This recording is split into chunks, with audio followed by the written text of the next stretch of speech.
on, Jimmy. Who are you going to fight against when this balloon of yours goes up? Forces of anarchy, wreckers of law and order. See?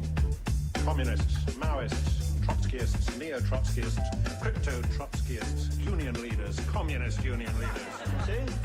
Atheists, agnostics, long-haired weirdos, short-haired weirdos, vandals, hooligans. The government, hug the government, love the government, hug the government, love the government, hug the government, love the government. Sorcha, so you're here today to talk us about Gothic horror, yeah? Mm-hmm. Okay, so let's start with that word, Gothic. What does that evoke for you? What does that suggest to you? What is it about? So to me, it would suggest a sort of a haunting in space and time, an idea of being in some ways overwhelmed or consumed by something usually horrible from the past in some shape or form, a disruptive, possibly terrifying source of anxiety and dread.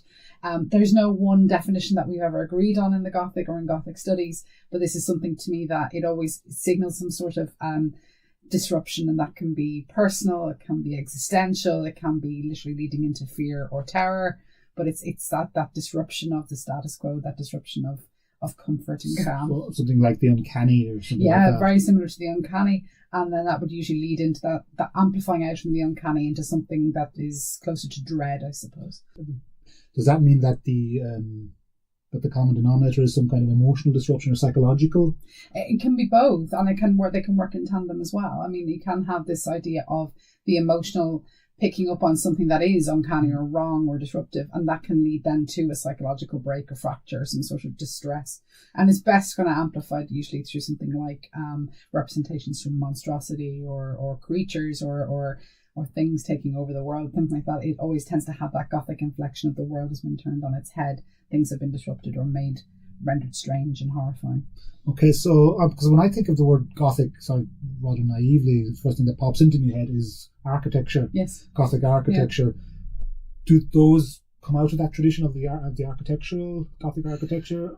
Well, I mean, I suppose I would not be an expert in 18th century kind of Gothic architecture as such, but I suppose the idea behind that architecture is that it makes it, again, it renders it sort of strange and is rooted in a particular type of fakery or over-ornate decoration as well. So you get that kind of filigree design that you would associate with the Gothic as well. You get that from the architectural angle or route, but it's not an area of expertise of my own. I do recognise that it's a really important element to sort of the beginnings of Gothic. My own understanding of it is more to do with the idea around houses and homes made strange, or domestic spaces rendered uncanny through I suppose our relationship with the house and home, and that will come out of that architectural angle, I guess, as well. Yeah, so do you think there's a difference between I mean, you looked at Gothic from, say, the 1800s, 1900s up to the present day. Could you maybe give a sort of a potted history of how the different periods... Okay. Well, we do have the pre-Gothic, which is sort of, we're looking at the sort of ingredients of what is the Gothic.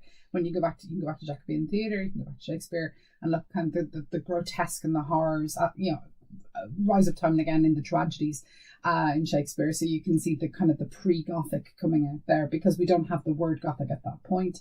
Then when we get to, I suppose, the beginning of Gothic as we think of it is Walpole's The Castle of Otranto in 1768. I'm going to hedge my bets so you can check that.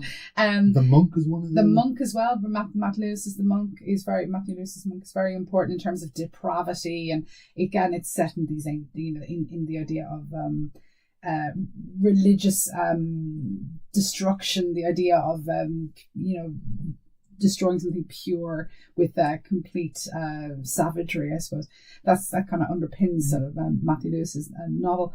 We have that, and then we're kind of moving into sort of the Frankenstein is obviously one of the huge kind of points you must hit in 1818, Mary Shelley's novel, which kind of fuses the Gothic and the idea of the abject and putting body parts together with, I suppose, the first science fiction novel as well, the idea of being able to reanimate the dead and the horrors of that ensues. Then we kind of run through, I suppose, you get to the Penny Dreadfuls in the mid-century, Barney the Vampire, and there's lots of them. There's Wagner the Werewolf. A lot of them that are to do with this idea of lurid cheap fiction being, produced on a weekly or fortnightly basis, essentially, that will that essentially people can enjoy. So their lurid read, their equivalent today, I suppose, of some sort of terrible kind of cheap piece of fare to kind of keep you amused while you're going through living in Victorian slums, this kind of thing, and that kind of sustains a lot of the Gothic narratives of the mid-century, mid-19th century. When we get to the fin de siècle, things are really, really exciting because we have Lewis Stevenson's Jekyll and Hyde, and that coincides also with Sherlock Holmes. Sherlock Holmes is in 1887. Jekyll and Hyde is the year before, I believe. And then we have tales of great crime and terrible things happening in these urban environments. The same thing with Stevenson's novel. And then we get to the 1890s when things really kick off. We get H.G. Wells and his science fiction with Time Machine in 1895, and we get Dracula in 1897. And Dracula really ends the fin de siècle in so many ways because it is that juncture between modernity and Victorian period and the explosion of modernity in the new century and the idea of looking forward to the 20th century. So that brings us just up to the 20th century, but we have the kind of seeds of the modern Gothic narratives. We have Jekyll and Hyde, we have Frankenstein, and we have Dracula by the end of the 19th century. Yeah, so maybe we can talk later about where you see the Gothic today. The question I really sort of want to ask to try and broach is trying to find out what the sort of the common denominators are of the Gothic. Like, so if I asked you a simple question, like, what is a monster or what is evil, or would it be more appropriate to ask what is scary? Yes, I think the Gothic does provoke a sort of an idea of what is frightening, because what is frightening to me might not necessarily be frightening to you, so it is some way subjective. But it goes back to that idea of disruption and disrupting the equilibrium, just disrupting the status quo. And provoking. It's more than the uncanny, because it's producing not just a sense of unease, but actually a sense of terror that there is some sort of threat. So I think, yes, you can ask that to an extent. What is evil? The Odyssey alone is a mystery, so I'm not entirely sure if we could really get to the bottom of what is evil. Yeah, you think they're two separate questions? They are in so many respects, because evil can be quite triumphant in the Gothic. So we don't get that restoration that you get with horror usually. With horror, you get this disruption of some. Think of a Stephen King novel. You get a disruption of some kind, and usually it is contained, and the status quo is put back together again by its solution or by its end. In the Gothic, it can linger on, and it can just dissipate into the ether of modernity, which is quite frightening because there's no closure. There's all the best tunes. Yes, exactly. So you never really can ever succeed. So there's more sort of conservative morality usually tied to horror, whereas with the Gothic, it's actually uncovering something that may outlast all of us. It can be something more ethereal, it can be something more theoretical or philosophical. Okay, so I'm trying to think then, what do you think explains the Gothic sort of enduring relevance, or its enduring power over our imaginations? Why do we go to cinemas, for example, to choose to be afraid? I suppose in some ways it very much pushes the buttons of our evolutionary need to survive. It's like the roller coaster experience. You have a limit experience in order to remind yourself that you're alive, but that you are finite, that you are fragile, and that you will die. So this idea around the Gothic as well, it shows you that there are things that you take for granted about yourself, whether it's the limitations of your body, the inside, the outside, whether it's the idea of the delicate nature of your psychology. These are all things that are brought into question and played with and sometimes destroyed within those texts. So it becomes something that you can explore very safely, but you're exploring very dark themes. We do have, as human beings, we have a predisposition towards the dark. We do like stories about things where there is death, murder, mayhem. We like genres that are informed by those very things. Poe was right when he talked about, great stories basically being written around dead, beautiful women. So there is a very, very interesting and recurrent psychology around that informs that. So the Gothic is a really good way to it harbours all of our boogeymen, all of our scary, our worst nightmares about ourselves as people in particular. We usually throw it onto monsters, but it's actually people are the things you should be afraid of, not monsters. Yeah, very profound that, yeah. Yeah, is it so? You use the word harbour there. That's an interesting word, because harbour implies a place of safety and solace and refuge. Is our engagement, or fascination with horror than an attempt to sort of control these things that we might find frightening? I would think so. Yeah, I mean, I find that, the people who tend to love horror films, or the people who tend to love horror fiction, find it it's a really safe release for any kind of anxieties that you have about the world. I mean, nothing can be as bad as the things that, you imagine like you read in a novel. Real life doesn't hopefully get to be as bad as anything you can find in a piece of fiction. So it's a safety valve, essentially, an emotional, psychological safety valve. And the Gothic works like that too, but it mightn't necessarily close the valve at the end of the story. It might leave it open to linger or to remind you that there's this uncanniness in the world and that your perception is now tuned to it. The thing about, I suppose, the idea around why we have this idea of it harbouring something is to do with the idea that at the end of the day, monsters are always symbolic of human horror and human atrocity. So conquering monsters is an imaginative way to deal with actually the horrors that we face in everyday life, or the horrors of history, the horrors of what we have done to other people or what other people have done to us. So it's all about that idea of going back to that basic concept of othering and how we do that. Monsters represent others to us. Oh, so when you say othering, you mean, could you maybe just explain that, because not everybody might be sure, no familiar problem. with So othering is usually a way for us to differentiate a group that we are familiar with, that's us, whether we identify that through race, religion, gender, sexuality, any kind of sense of belonging of a group dynamic, nationality, and then others or othered are people onto whom we project opposites of us, or perhaps undesirable traits or things that we have decided that are not representative of our values or our identifiers. So othering can be something. It basically decodes a difference.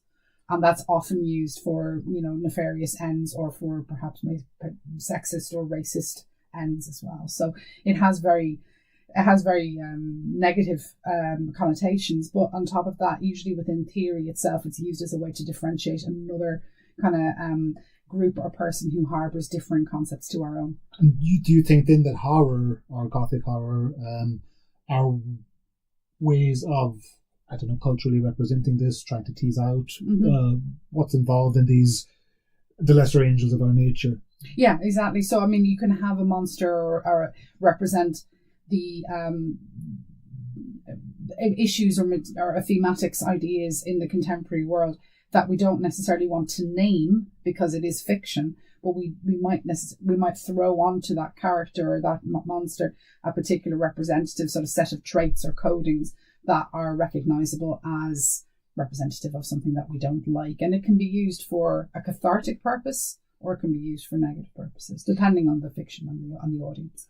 So what would be useful is to maybe go through some of our classic monsters, okay, and see what you think about how they represent different aspects of horror. Maybe, sure. So sure. I've got a list here. It's really, really detailed. I'm going to start. It just reads vampire, werewolf, zombie. So let's start with the vampire. Okay. That's one that'll probably take the longest. Well, vampires. It would depend on your type of vampire. I mean, we'll start with Dracula, I suppose, being the most famous. Bram Stoker's 1897. The Count, the one who basically takes over the entire 20th century. He is the longest afterlife of probably any Victorian character, save Sherlock Holmes. He's the most adapted to the screen as well. You're looking at about 300 film adaptations anyway. The great theorist Nina Auerbach, who wrote a fantastic book called Our Vampires Ourselves, showed two very important things. She says, one thing, fashions determine Dracula's, and she's right. Dracula's constantly change depending on the social circumstance of the film, the way the films are designed, the period in which they're produced, and the audiences at whom they're directed. And she also says that vampires go where power is, and that's so true as well. Vampires do migrate along with the cultural power centres that produce them. So vampires go from the 19th century novel, the British novel, the Gothic novel of the 19th century, and they migrate with cinema to America in the 20th century. So you have this proliferation of the monster going abroad or going international as such. So vampires become more popular as a result in the popular culture. So says something like Bram Stoker's Dracula, then, which is the classic representation of the vampire, I guess. I mean, what always sort of struck me about that was that he's not in it really, is he? Is the vampires? Yeah, that's true. He's an absence kind of. Yeah, that's absolutely true. He is in a novel that bears his name. He's actually got surprisingly little action. You know, he has this wonderful opening sequence where we meet when Jonathan Harker goes to Transylvania and goes into the castle, and we have this eerie, beautiful space where it's very evocative and very terrifying at the same time, where Jonathan Harker meets the Count and we understand this kind of otherness that's going on there.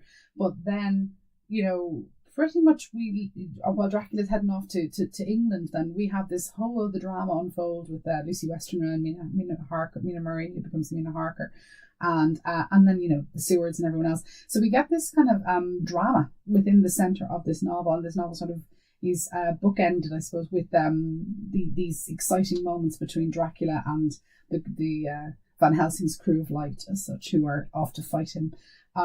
But this novel has the seeds of so many interesting ideas about what vampires can represent afterwards. I mean, certainly this novel has been read in relation to anxieties around reverse colonisation, for instance, if you're reading it in terms of the history of the British Empire and what happens when those whom you colonise follow you home. So that's your otherness, that's basically. An otherness, again, the idea of what do you do when someone from Transylvania, the place from beyond the forest, which is what it literally means, what happens when that person actually takes on the might of the British Empire and decides to actually invade from the inside, slips behind borders, slips through the rocks, and actually ends up taking and turning your place, your space, the centre of the empire itself, your women. This is what it does, and this is how this is the threat that Stoker's Count really represents. And do you think Stoker is trying to presage? Well, he's not presaging. He's talking about it in his own times, obviously, but do you think it's sort of presaging sort of some of the debates we have now about immigration and how to code the foreign? Yes, well, I think we've always, as humans, have always done that in relation to other people that they don't know, and whether those markers are foreign, whether that's could be represented by many different criteria. This is something that we've been was been debated in the 18th century, 17th century. These things have been had with us for hundreds of years, not millennia. So this idea is just that it's just different groups. Groups change over the period of history, but we still have anxieties about other people who aren't like us, who don't share our values. So this is very much flagged up. When you look at Stoker's novel and you look at the period in which it was produced, yes, it's talking about the Jewish community. It's talking about Eastern Europeans coming into England, especially into East End London. You have it's similar kind of anxieties were around about Jack the Ripper. So and that's again the same within the same decade. So you're looking at the same kind of anxieties and articulations are just being informed. But the terrifying aspect of Count Dracula is not that he just represents the foreign, but he represents the elite. He's financially viable. He owns property. Yes, exactly. So he comes in and he not only just comes in and tries to take over, but he also buys property. So he's literally he's going native. He's literally taking with him the soil of his own country and polluting the empire from within. This is the power of that novel. So sort of say that, what do you do when the other comes in and actually buys up parts of your own land? So this is one of the articulations around it. It's giving voice to all these things. Yes, yeah. It gives voice to it. And I mean, again, it makes it very timeless because these are issues that we come across again and again. The same thing is true in relation to female politics and police and female body, which is very much something that comes out of Dracula as well. Isn't that theory out there that it's I mean, I'm not sure, well, you can tell me more about this, but isn't there kind of the idea that sort of Dracula is kind of sort of about sexually transmitted diseases in Victorian period? Yeah, it has been read that way, whether it's through the syphilis, which is a very sort of rampant disease of that period, or the idea again of even miscegenation, the idea of actually forming relationships or sexual unions with people outside of your own, whether it's your own national identifiers or indeed other races. So again, there is this terror around the idea of crossbreeding or crossing bloodlines. So again, the idea of blood and soil quite literally come into play in Dracula. So, and I mean, he's also, we should probably talk about it because he's Bram Stoker was Irish, right? Yes. Does he, you think, in the novel, does Stoker sort of reconcile the relationship between Ireland and England in the novel? Is that it's within been that colonial context, It's perhaps? been read in that colonial context as well. I mean, Stoker's own relationship with Ireland, I think, is quite interesting because he was a Protestant who grew up in a wealthy suburb of Dublin. He grew up in Clontarf. He was very well educated. He had a long-standing relationship with the Wilds. He, was a very successful student in Trinity. So, an intellectual, and then went into the civil service. So, and wrote his first novel there. So again, he has all the right stuff, if you know what I mean, for a very particular quality of life in Dublin, but writes a fan letter to Henry Irving and says to Henry Irving, "I'll follow you wherever you go." And Henry Irving is would have been a very, very famous Victorian actor, sort of like the Derek Jacobi of the stage in like the late 19th century. And he goes to run his theatre in London, the Lyceum Theatre, which is still hosting The Lion King today. So he goes and relocates his whole life up sticks, goes and moves his whole life across to the UK, in London, where he's hanging out with the glitterati and the stars of the London stage. So it's a very interesting dynamic between the civil servant, the bland civil servant who writes fiction to pass the time and enjoy himself, and then the one who literally migrates across into this completely other life which he writes Dracula by night. The relationship between him and Ireland, I mean, we don't get, he had very good connections in Ireland, but I don't think he ever planned to sustain those. Once he kind of left for England, that was a different life chosen for himself and his wife, Florence. But I suppose with relation to the allegories of what's going on in the novel, people have read Dracula as sort of symbolic of maybe perhaps this English colonialization of the Irish, and Renfield as being this character who harbours the power perhaps, or the desire for that kind of power, but actually can't see it through in the end. You can read it, I suppose, through the complexity of character, but I think it's more in tune with, and I suppose it yields more readings from the idea of actually empire will always rot from the inside. Someone will find a way in and take it down that way. So I think there's interesting things you can read out of it. My favourite theory, though, is actually around the name of the book as well, which it has been disproven, but I still love it as a theory. Just the bad blood thing. Yes, exactly. So Dracula and Dracula. I love that. As a Gaeilgeoir, I think that's a wonderful one because it's at the very least, it's imaginative. So, I think that's wonderful. Yeah. So do you think at the end of the novel there's any form of reconciliation, or is that disruption continue that you talk about as part of the Gothic?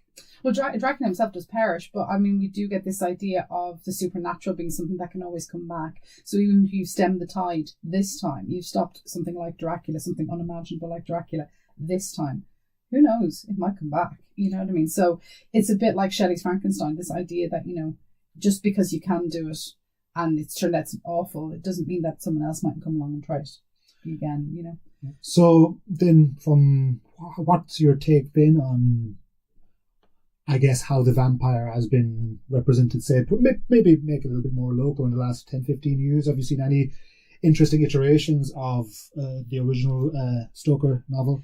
Well, I've seen some insane adaptations that have nothing to do with the novel. I mean, if anything, in the 21st century now, we've pretty much gotten to a point you can have Dracula branding alone without having any mention of Stoker, any mention of the novel. And that's largely thanks to Coppola's Dracula, the film from 1992, because while that film has claimed the author as part of its title, so it's Francis Ford Coppola's Bram Stoker's Dracula. So we have this double layering of authorial claim on the story. What has happened is that people assume that's the novel in visual form. I'm not going to read the novel. And then what happens is essentially it kind of kills off Dracula films for the rest of the century. In the 21st century, then we get this kind of iteration of, well, maybe Dracula can be symbolic of something like in Dracula 2000, which is a really not great film, but it has some interesting ideas. Dracula is actually really Judas Iscariot. Yes, I remember this, yeah. Yeah, so you kind of go, okay, that's an interesting take on it. It's a very Catholic take, but okay, fair enough. It can yield that Dracula is a robust name, a robust character because of popular culture in the 20th century. So I suppose it can bear the weight of that quite ostentatious claim.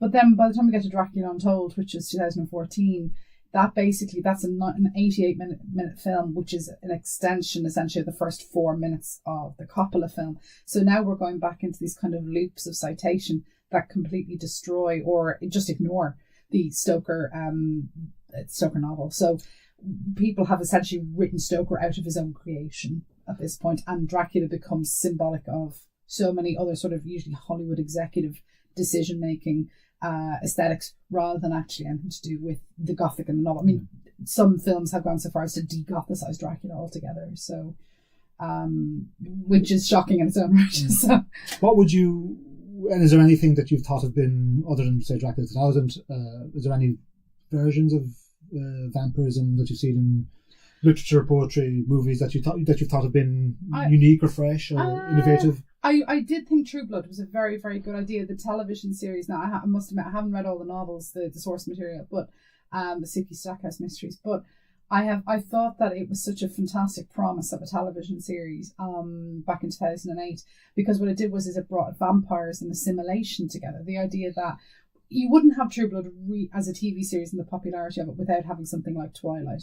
And Twilight was very, very right-wing in many respects. It was very detrimental, I think, to representations of feminism, representations of female empowerment. These were all big problems. Okay, so the thing with Twilight is that it was about chastity. Chastity, right-wing behaviour, religious subscription, and patriarchal values run amok, essentially. But what that produced in the backlash was actually something really, really left-wing, really liberal, and very much an empowering thing about vampirism really being a representation of LGBTQI rights.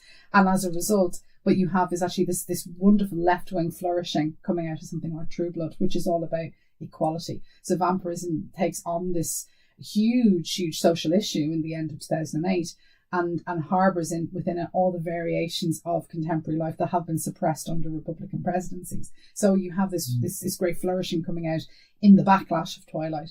So I thought that was a fascinating kind of frisson in that kind of very short period. And I mean, True Blood did peter out in the end, but it did harbour some very interesting political and cultural ideas. And being a HBO series, had a lot of violence and a lot of blood and guts, which again was completely desaturated out of Twilight. So that was great.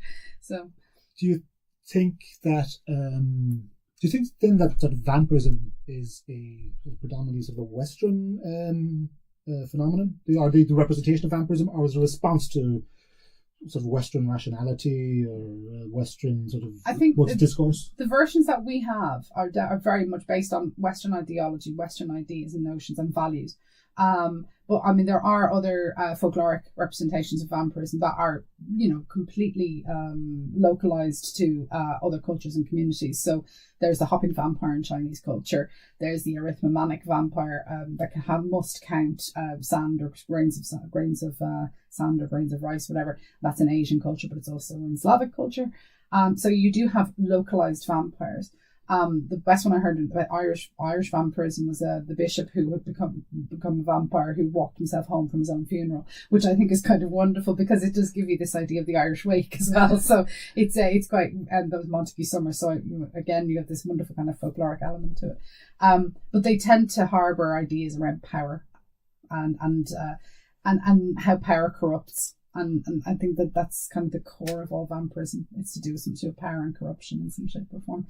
A corruption, it can be anything, corruption of the self, corruption of values, a critique of values, a critique of culture. Well, that's one of the things then that goes on that we should go on to talk about is before we move on to our other monsters, I'll ask you one last question about the vampire. I told you, the vampires, I can talk about them all day. Is it, we live in sort of very technological, rational, efficient times. Is there something about vampirism that's mythic? You used the word folkloric a minute ago, so is it something mythic? Vampires, they are mythical, and they are, because obviously they possess the one thing that we can't have as humans, which is that they are supposed to be immortal. So whether that immortality is 1,000 years or literally eternity, it doesn't really matter. It's longer than human lifespan, so therefore it's something that has an appeal because nobody wants to confront death, but at the same time it's also a damnation because death is the only release. So it has that mythical quality to it. However, vampires are very, very good at staying, and I quote Stoker, up to date with a vengeance. So what tends to happen is that vampires tend to embrace technology. They intend to embrace this idea of being up to date. So the Blade movies, the Blade films, absolutely. The idea that they will embrace something to do with either genetic engineering, or indeed they will harbour guns and whatever it might be, as I say, things that are up to date. Also on screen, their bodies change as well. They become more stretched and explosive on screen. So they don't tend to have the limits of the corporeal, the limits of the flesh anymore. They are now beyond flesh. They literally can, their mouths, their whole faces can change and stretch and explode. So you have this idea of the fantastical and beyond. So they take with them the past, but they very much are designed with the contemporary in mind. So they don't look too musty anymore, you know what I mean? They tend to look... Yeah, there are no cobwebs or living coffins. That just doesn't cut the mustard anymore. So yeah, so they're very versatile. They're on the internet. And But strangely, yes, they do. I mean, they do use the internet. I mean, Anne Rice's she restarted her Vampire Chronicles in 2014, and her vampires are whinging about using, internet banking and iPhones, and it does feel a bit like the author is just very frustrated with modern life, and it's coming through the voices of her vampires. But vampires still, they're very much in love with the idea. It's very, very navel-gazing. They love the idea of their own period in which they've grown up and lived, and they try and recapture it. So they're very nostalgic for a past, but realise if they're going to survive and be immortal, they have to catch up with the present. So that tension is always So that's there. what kind of butts against their sort of the more conservative impulse to capture a lost past. Which, yes, it's romanticised enough, but then at the same time they realise, as we suppose we all do, that we have to live in the contemporary moment. So vampires try to struggle with that too. And there's your Gothic. It's the displacement of time. It's that idea that, they are something completely of a different era that must, in some ways, contend with the contemporary. Aren't we all, as you say? Exactly, aren't we all? Okay, so let's move on to our other monsters. So Sure. Let's do the werewolf, shall we? Ooh, surprisingly not my area of expertise, but so I can't really speak to much of it as well. But I suppose the classic way of reading is with most things to do with werewolves is to do with the animal within, the idea of that bestial side of human psychology. Jekyll and Hyde would be a version of it. Jekyll and Hyde has definitely got inflections of that for sure. The idea of being able to trigger something that you didn't even know you had within your own skin. The werewolf has been interesting enough, though. It's always been classed alongside vampirism. It's been classed as something particularly of a working class ethic or working class representation. Oh, that's interesting. So could you think? So the vampires, you said, started off with the big sort of big bang of vampire was Dracula, Polidori, and a couple of others, but they're aristocrats. all aristocrats. Yeah, Polidori's the vampires through James Malcolm Rymer, his vampire as well, and Ruthven. They're all either counts or lords, and they all infiltrate high society property ownership. Werewolves, no, not at all. They don't have those kind of claims. Werewolves are usually working class representations of masculinity and this idea of not being able to control the feral side of yourself. So it does kind of bring about this kind of class dynamic and class warfare. Could you think of any examples of that? Off the top of my head now, I'm just trying to think. I mean, again, it is actually in True Blood, funnily enough, if you do look at the werewolves and the werewolves and all those kind of magical variants are all working class builders or something like that. You know what I mean? They're all about the physicality of it. In Twilight, it's related back to the American Indian myths around animals and relationships to animals in the natural earth. Of course, we have the Wolfman, from the 1940s with Universal Studios. And then there was an awful remake with Jack Nicholson in the 1990s. But again, this idea of not being able to control yourself, that there's something, and that's terrifying to anyone, the idea that you cannot control the limits of your own psychology. Is it always something to do with sort of the distinction between, or the accommodation perhaps between nature and culture? Is that something that you see in the I think so, werewolf? yeah, the nature-nurture argument is very much there as well, because oftentimes you find, even with Buffy, I remember with Oz, for instance, one of the characters in it, the idea of that, you can become an animal, you can become a wolf, but you should be able to control it or curb it in some capacity. I think is quite interesting. So it means that you shouldn't give in to your full feral nature. We should be domesticated. We should be subdued in some way, or propriety. So I think there's something interesting there in relation to controlling animalistic urges that we have as former primates. You know what I mean? So Yeah, so it's basically trying to reflect on the animal side of our nature, put very simply. Yes, pretty much, yeah. Okay, so I'm sure there are werewolf experts who would have plenty more to say on than I do, but that's pretty much my understanding. What's your take then on the zombie? Because that is everywhere at the moment, isn't it? We've got The Walking Dead as the big TV show du jour, basically. Yeah, I mean, we've had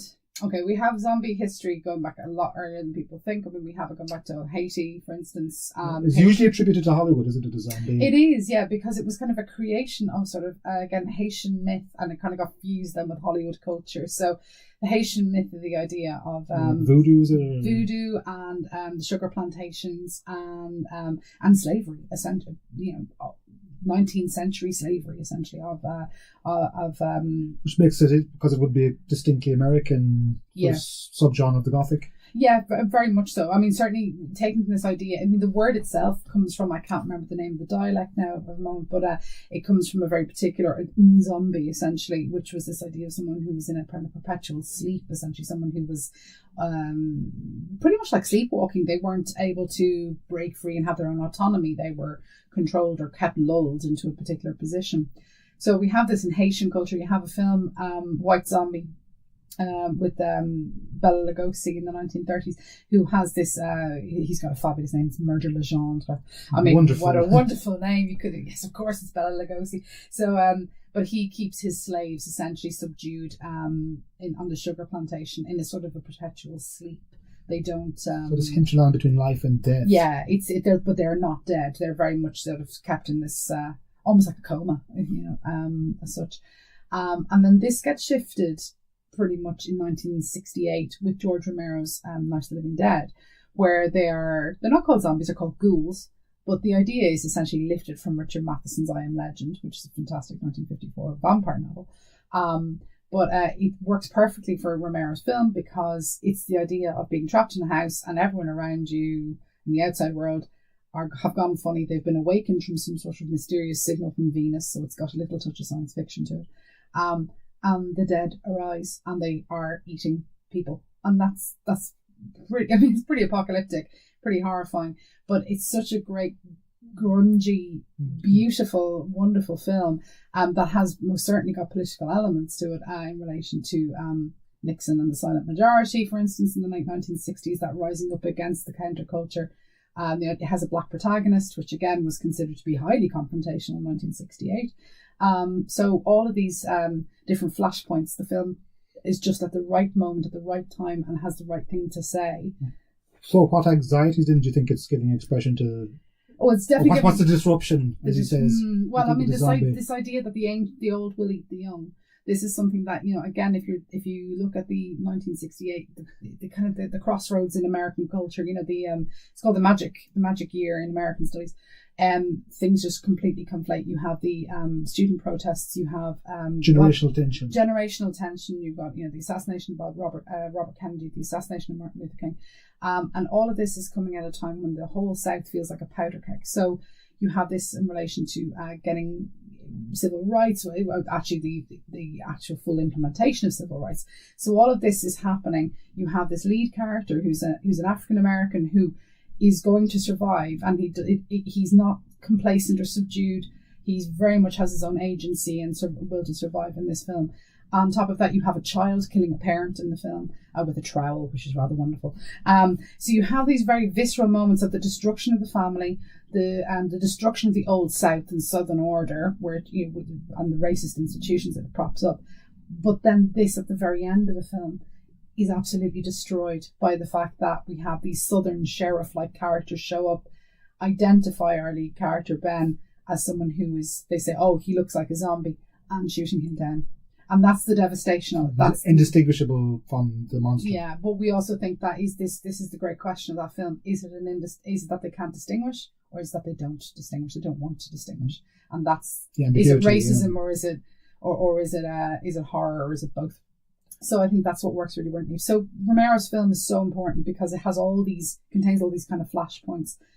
And then by the time we get to his second, arguably another masterpiece, Dawn of the Dead, 1978, this relocates our zombies to a shopping centre, to Monroeville Mall. And this is where we get that kind of, the wonderful kind of idea, the metaphor of the zombie as consumer, as unbridled, unending consumer. There's a great line in the film that's quite haunting, which is that, why did they come here? It's like, well, they came here in life. So they remember to go shopping, essentially. They remember to consume. So why would they not come here in death, essentially? So this is all building up to this idea that zombie is the all-consuming metaphor. They come back, they're in vogue now and again, and then obviously when they became faster zombies in the 21st century, they most certainly came back with a vengeance. But I still think they harbour the same anxieties. Well, that's what I meant to ask you. That was I thought maybe one of the interesting versions of the zombie was the Danny Boyle's 28 Days Later series. Yeah. What did you think of that as a version of it? Absolutely brilliant and so interesting because it was, it was terrifying. I remember it was one of those films that genuinely quite unsettled me when I'd seen it. I still worked in video stores back then, so to tell you how long ago that was. But I remember it unsettled me because the horror of that film, again, was not only to do with the fact you had these fast-running zombies and contamination and virality and all that kind of stuff that makes people feel quite queasy.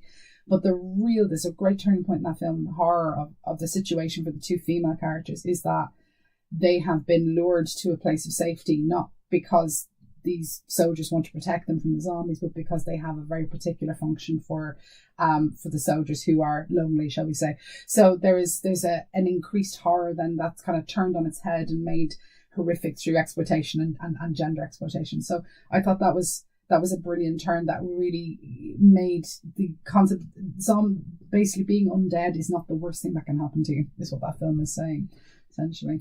And that we all can be in some ways provoked to act and look like an unthinking zombie. There's a sequence in it when our lead character, played by Cillian Murphy, goes through such an experience of fury to protect his two female friends that he is indistinguishable very briefly from the zombies that they are running away from. So you can tap into those very base emotions without actually dying. Again, Danny Boyle's film really hits it on the head that, to be a zombie is not necessarily too far a step away from where we are right now. Yeah, and it was probably giving the anxieties it was giving expression to would have been it was, when did it come out? It was about 2006, was it? No, much earlier. 2001. It came out because there's a wonderful shot in the opening of it, which was very reminiscent of 9/11, and people were wondering, was it shot just before or just after 9/11? I think it was shot just before 9/11, but didn't come out live. Yeah, and it was a really that deserted London shot. Yeah, I was about to say, quite eerie. It's quite desolate urban environments. Yeah, absolutely. And Manchester burned in it as well, didn't it? Oh God, yeah, I've forgotten that actually. Yeah. I'll have to go back and rewatch that. Yeah, but I mean, it just made you. I suppose it's that anxiety of. You have to think of the period in which it came out as well. We were just in this period where we had come out of anxieties around flus coming in from different parts of the world. I think it has just predated swine flu, but there was N1H1, and then there was a couple of other viruses. So there was this idea that, now that we're a globalized world, we can have sickness coming in from anywhere and we can't stop it because...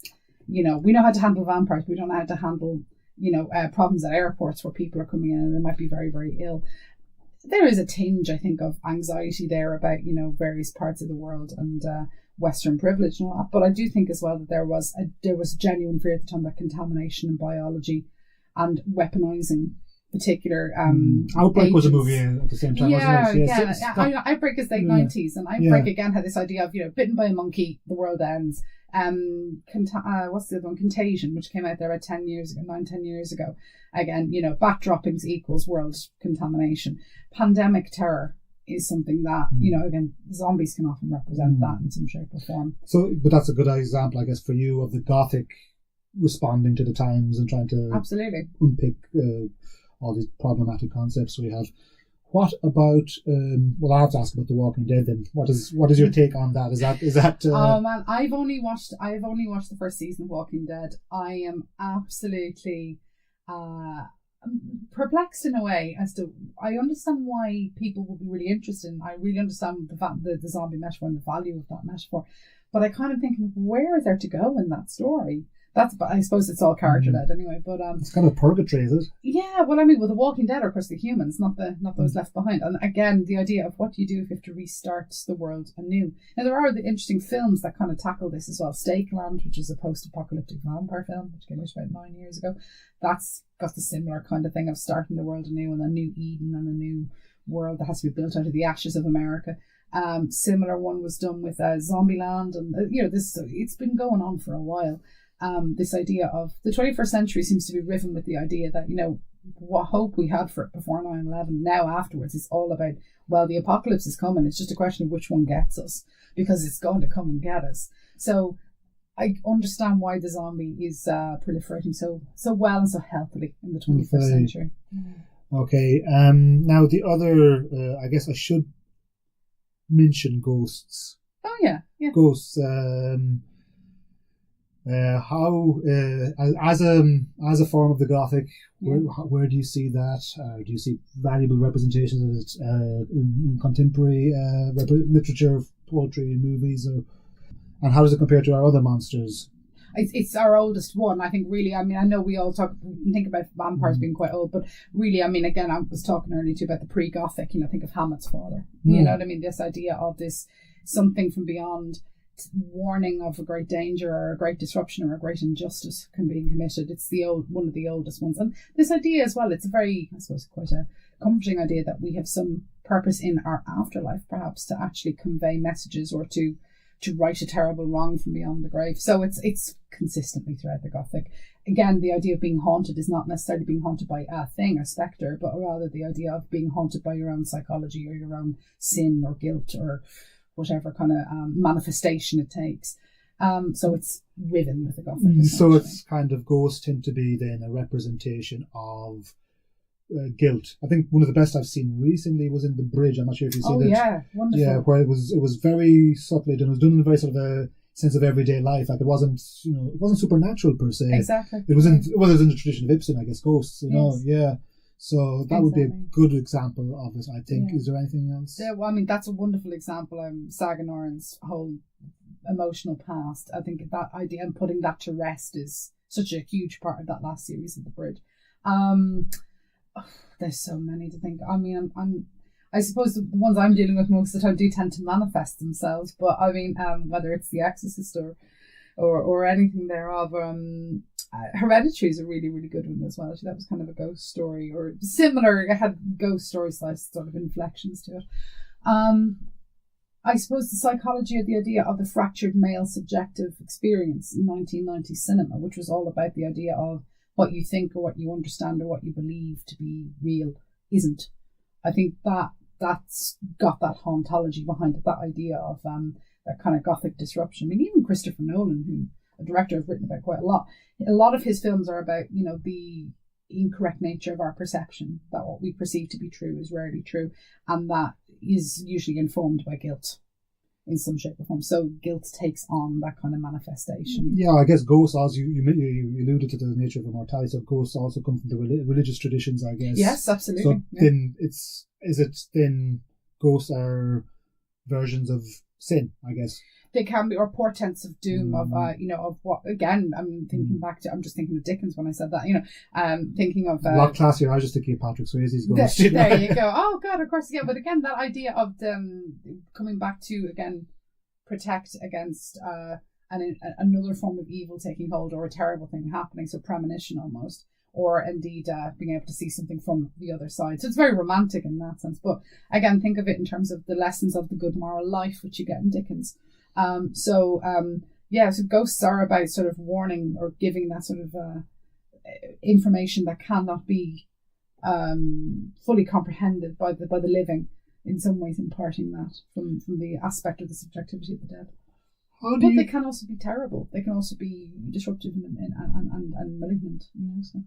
Great word, malignant. Yeah. It is. How do you feel about Gothic horror when it sort of goes off piste maybe, or goes into other genres? So I mean, I think I just mentioned Ghost there, which is where we get the Gothic mixed with love stories. Or what about Gothic and comedy? You see, both of those are actually quite old as well. Those hybridizations are quite old. I mean, the beginning of the Gothic sort of story, the haunted house story as such, that was considered sort of a women's form of fiction. They're reading these sort of, these stories of these haunted houses and these terrible spaces, and it's lurid fiction. It's the fiction that women read, So there is this like a sort of hybridization. So like a type of Mills Boon, is it? Yeah, but it's also the older form of the narrative romance as well. This idea of it being a fantasy rather than actually being a Mills Boon. But we do get that as well, and that really comes into play later on with vampire fiction. A little bit of zombie rom-com as well, but more vampire fiction. But you have it even in the earlier novels of the traditional sort of romance, fantasy, and the Gothic. So that's the inception of it. Romance in the Gothic, you do get some of that. Comedy in the Gothic is actually very healthy. I suppose, there's Dracula Dead and Loving It. Dracula Dead and Loving It, which I have to say I really struggled with. But there's a couple of great ones. I'm trying to think off the top of my head now. This great 1979 vampire film. I can see the poster in front of me. I can't remember the name of the film. Where Dracula comes to New York to rescue his girlfriend, who is a model, of course, and he takes her back to Transylvania at the end. So it's quite amusing. But again, he's got that kind of Count out of water kind of thing stuck in the middle of 70s disco Studio 54 New York. So it is quite spectacular. The name of it will come back to me in a moment. But anyway,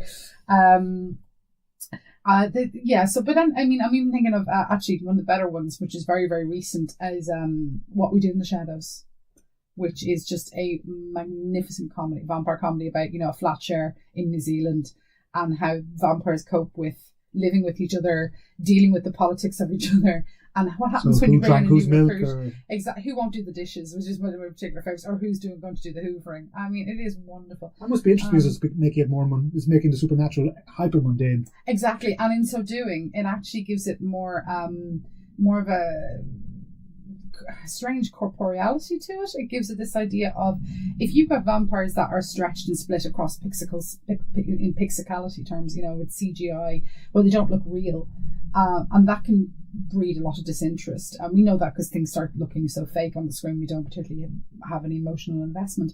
The thing that actually strangely reinfuses interest in vampires, or reinfuses interest in creatures that look real, is when they actually replicate our own domestic existence, and how our bland, mundane lives and fighting over who's going to do the dishes, that actually might be going on for 900 years in a flat share. Yeah, that's the banality of evil. Exactly, the banality of evil. It is evil not to do your washing. Yeah, exactly. You know what I mean? So it's that kind of feeling.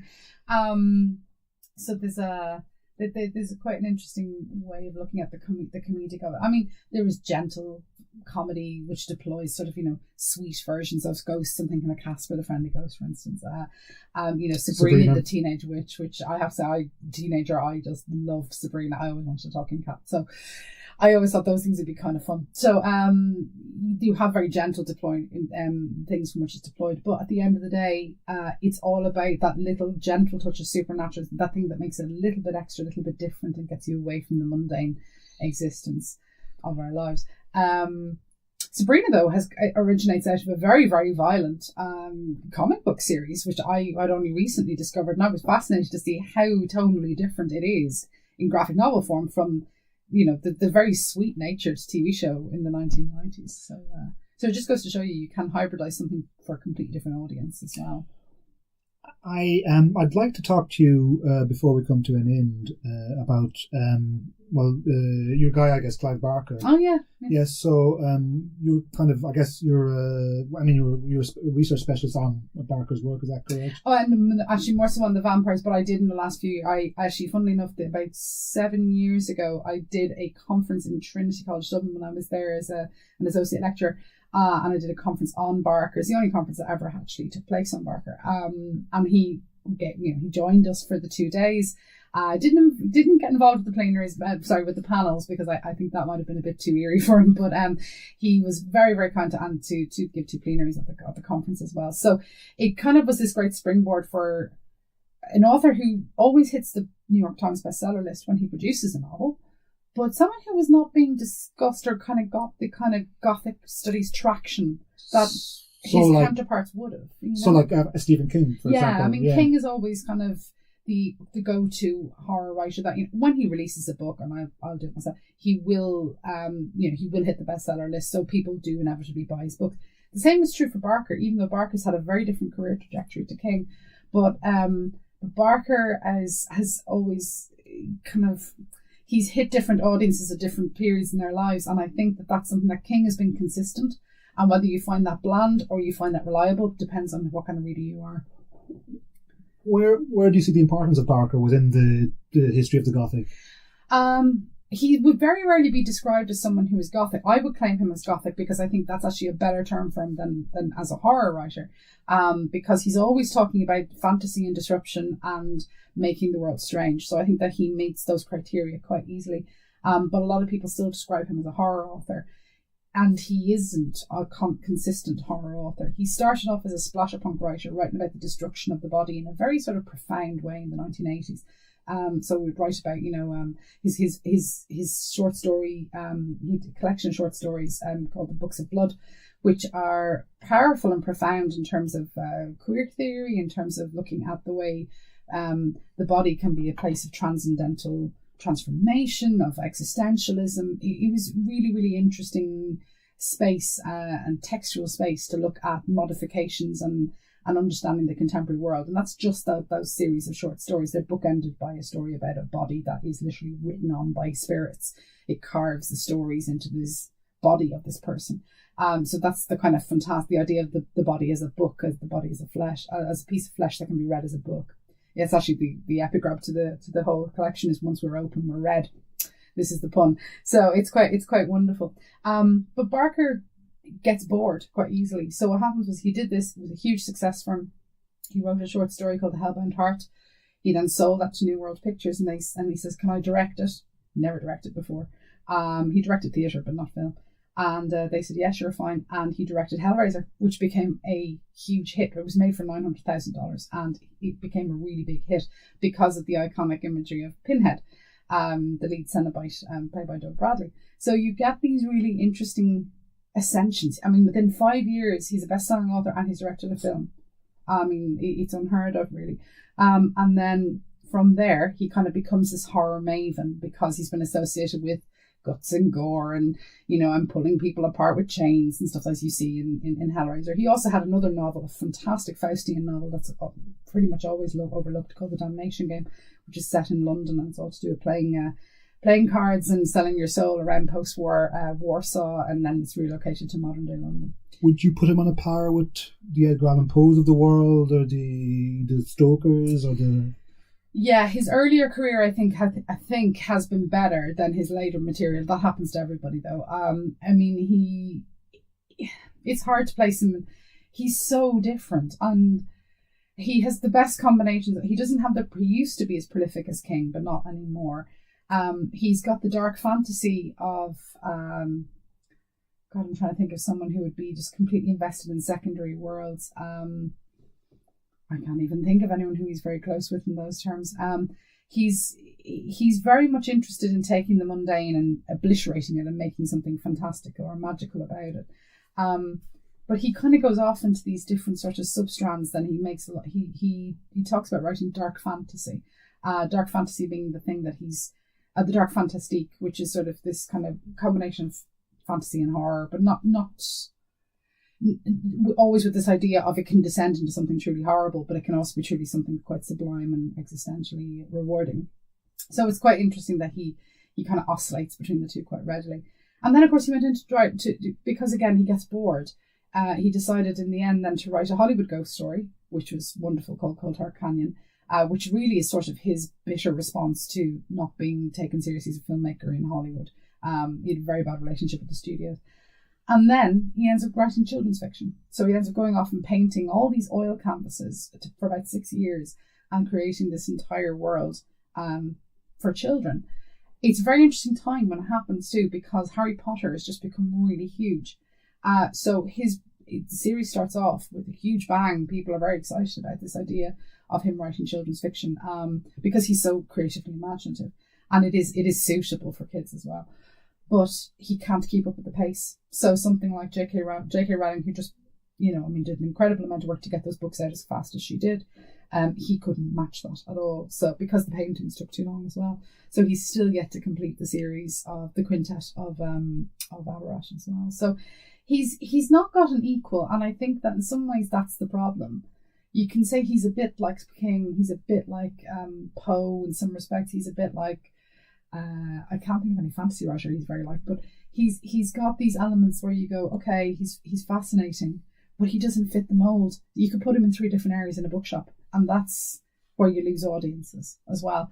So I think this is the the creative genius, but also the cost, critical cost to it. So I was very determined to reclaim him as someone who not just was, because academics who do go back to Barker and talk about Barker always talk about his 80s fiction because it was so profoundly interesting and so transgressive for the 1980s. But they stop after about 1990, and I thought, no, he's actually doing something very interesting for the second half and third part of his career as well. He stops directing films, but he starts creating something else. He's very, very, he's very much a polymath. So that's what I was kind of interested in recouping in some respect. So I got one last question for you, Sorcha. Do you ever think, given the proliferation of horror or versions of the Gothic, with vampires, werewolves, ghosts, is there ever a danger, you think, of it reaching a critical mass, or perhaps, sorry, not a critical mass, the opposite of critical mass, critical exhaustion? Do you think? Yeah, and this happens with particular monsters in particular. So what happens is that you find that, what a terrible sentence, I'm sorry. You find that what happens is that monsters come and go, monsters come into fashion, or indeed they die away. So vampires are not really fashionable at the moment because we had too many. Saturation of some just sort. Complete saturation, yeah. I think pretty much post True Blood, we kind of thought, oh god, no more vampires, please. So, not me, but most other people. So I think that exhaustion, you find the metaphor has overextended itself. The same thing is going to happen with zombies, and then we'll have something else come and take its place in fiction or in television.